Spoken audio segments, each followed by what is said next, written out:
The only thing that is certain is that nothing is certain. What happens when we're confronted with an opportunity to change? How do we manage that change?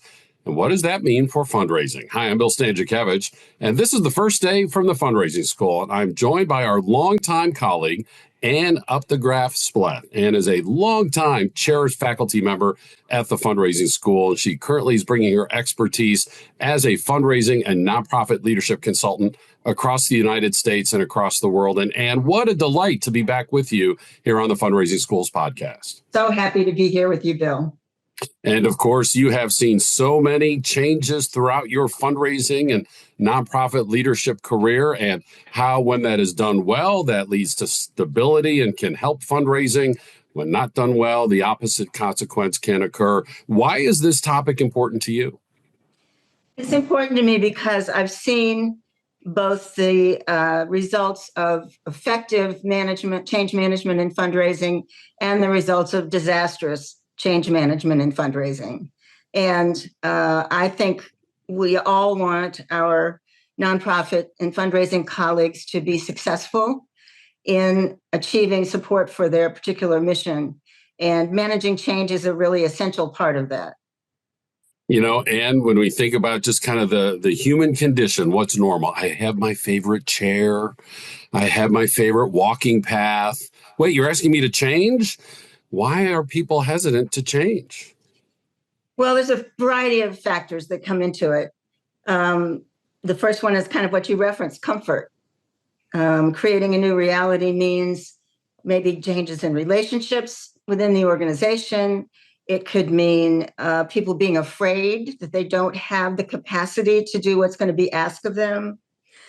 It could also be a part of a mistrust and lack of confidence in the leadership. You know, why are they going to do this? And why does it matter? And what does it mean for me?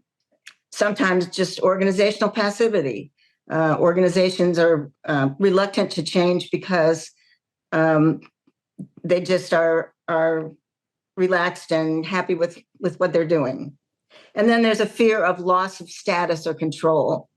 So all kinds of anxieties and lack of understanding, which boil down to what we call resistance to change.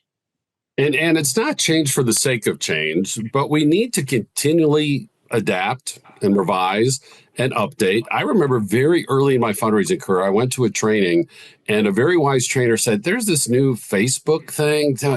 We're never going to fundraise on Facebook. Don't worry about that. It's always going to be in person. Oops. Yep. You know, of course, social media, digital, now AI, we have to change. We have to adapt. How important is it as leaders, before we talk about how we deal with some of the resistance to change and the steps to go through, to just always have our eyes open on a vision of what could be next or what needs to happen next, what's happening externally, so that we can start devising appropriate change? We have to be lifetime learners. We can't just say, I know this and I don't need to know anything else. We have to scan the environment. We have to always be aware of what's on the horizon. And we also have to take a hard look and a brave look at our organizations, our structures, our procedures, to make sure they're not inhibiting what we want to accomplish. I know when I was at Kiwanis International, getting ready to raise $110 million in partnership with UNICEF for global health, one of the problems we ran into was a recognition problem for major gifts, because Kiwanians are members as individuals. And the tradition had been for a major gift to be credited to the husband, if it was a husband and wife pair, and soft credit credited to the wife. And sometimes that meant that the recognition materials only had his name on it. So I got everybody together and said, folks, we can't raise $110 million acting like this. You know, what are we going to do? And we came up with a solution. And then about an hour after that meeting, a couple of the staff came in and said, we don't do it that way. We're not going to do that.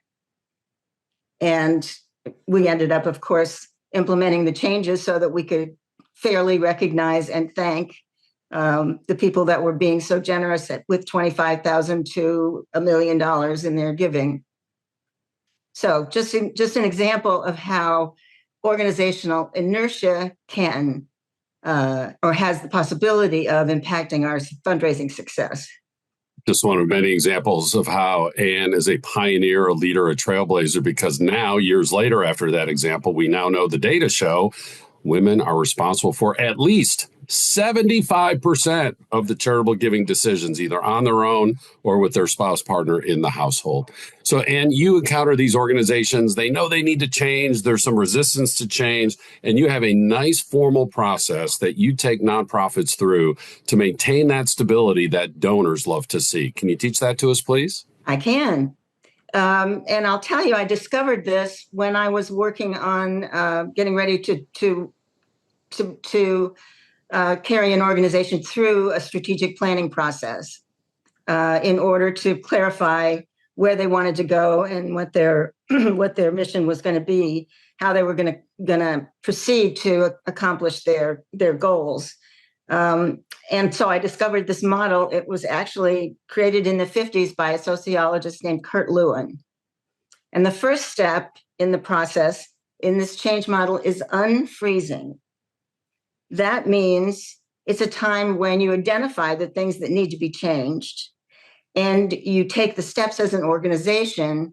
You may not have the specific plans yet, but you know that there are things that are holding you back.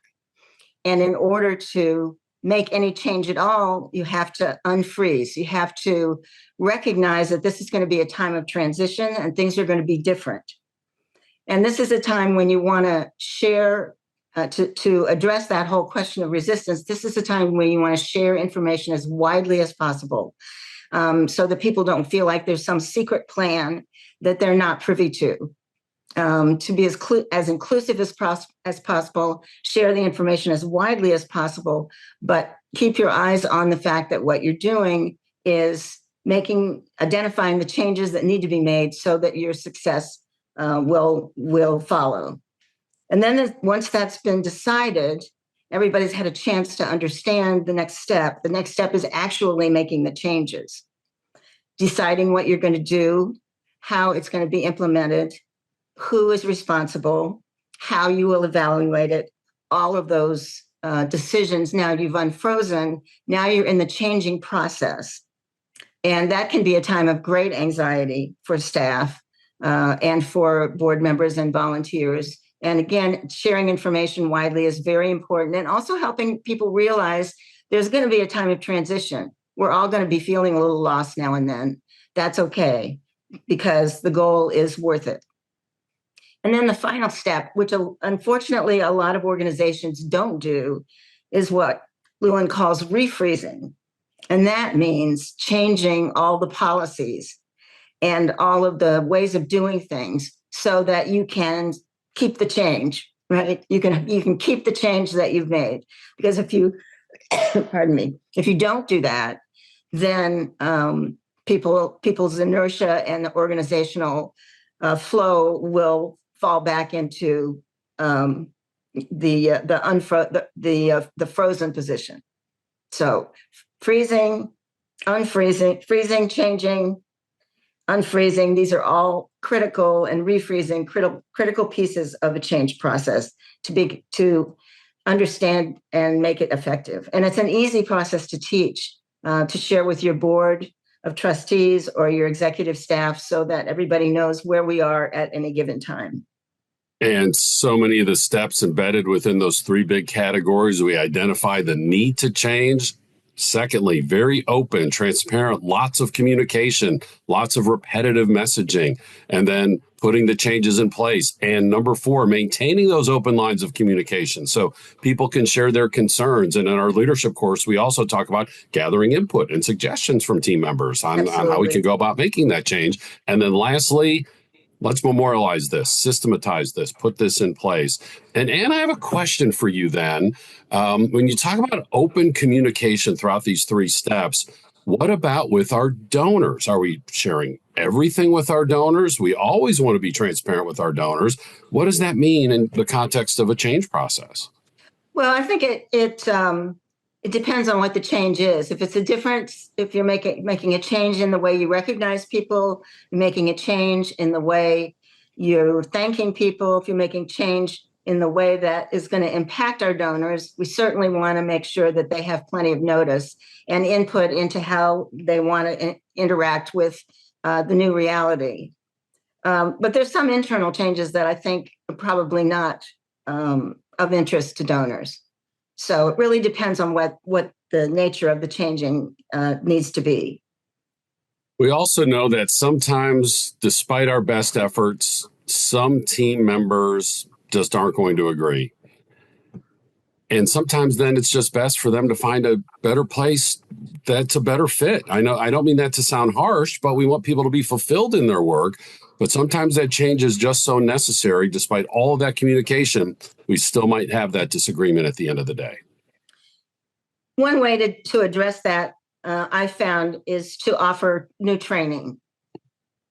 Because a lot of times people resist because they're afraid that they're not going to be able to measure up. So that would be the step that I would take before suggesting departing or separation. And we know from the fundraising school, and that training is delivered by Ann Updegraff Spleth. It is outstanding. She is a veteran faculty member of the fundraising school, longtime fundraising career. You heard Ann mention Kiwanis, and she now is bringing that expertise across the United States and internationally as a fundraising consultant and nonprofit leadership consultant. And always a delight. Thanks for informing us and encouraging us today on this very important topic of change management. Thank you, Bill. It's been great to be with you. And again, we talk about this in our leadership courses. Effective Leadership for Successful Fundraising is kind of the front door to that certificate in fundraising leadership. There are 4 other courses. You take 3 others plus Effective Leadership, and you earn that CFRL. We also have the Certificate in Fundraising Management and 3 other certificates that are taught through more than 24 courses at the fundraising school, in person and online. And online, we're live or recorded, whatever works best for you. And we can combine our curriculum. Different pieces of different courses can come together into tailored, customized training just for you. We have our quarterly webinars. We have these weekly podcasts. All of our knowledge gathered in our textbook, Achieving Excellence in Fundraising, now out in its 5th edition. Where do I find this? Online at go.iu.edu/TFRS for the fundraising school. Grateful to our producers today, Mike Anthony, the Emmy Award winner, and Jennifer Boffman, CFRM. I'm Bill Stanczykiewicz. You are now more fully informed on this first day from the fundraising school.